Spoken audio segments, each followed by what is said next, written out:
ସିନାପାଲି ଆସନ୍ତା ମାର୍ଚ୍ଚ 27 ତାରିଖରୁ ସିନାପାଲି ସଦରରେ ପ୍ରସିଦ୍ଧ ଉଦନ୍ତୀ ମହୋତ୍ସବ ଅନୁଷ୍ଠିତ ହେବାକୁ ଯାଉଛି। ଏହି 3 ଦିନିଆ ମହୋତ୍ସବ ମାର୍ଚ୍ଚ 29 ତାରିଖ ପର୍ଯ୍ୟନ୍ତ ଚାଲିବ। ଏଥିପାଇଁ ପ୍ରସ୍ତୁତି ପର୍ବ ଜୋରଦାର ଆରମ୍ଭ ହୋଇଛି। ନୂତନ କର୍ମକର୍ତ୍ତା ଚୟନ।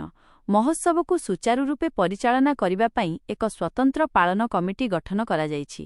ବୈଷ୍ଣବ ମେହେରଙ୍କ ଅଧ୍ୟକ୍ଷତାରେ ଅନୁଷ୍ଠିତ ବୈଠକରେ ନିମ୍ନଲିଖିତ ସଦସ୍ୟମାନଙ୍କୁ ଦାୟିତ୍ୱ ପ୍ରଦାନ କରାଯାଇଛି।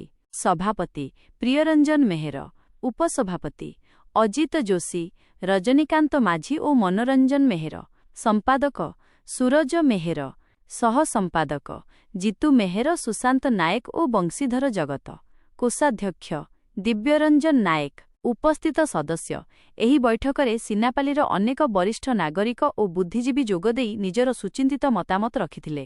ସେମାନଙ୍କ ମଧ୍ୟରେ ଡମ୍ବରୁଧର ମେହେର, ବୈଶମ୍ପାୟନ ମେହେର, ନୀଳମଣି ମେହେର, ନାରାୟଣ ପାତ୍ର, ଅରିଗଞ୍ଜନ ଯୋଶୀ, ସୁବ୍ରତ ଠାକୁର ଏବଂ ଅନ୍ୟମାନେ ପ୍ରମୁଖ ଥିଲେ। ଶେଷରେ ବଂଶୀଧର ଜଗତ ଧନ୍ୟବାଦ ଅର୍ପଣ କରିଥିଲେ।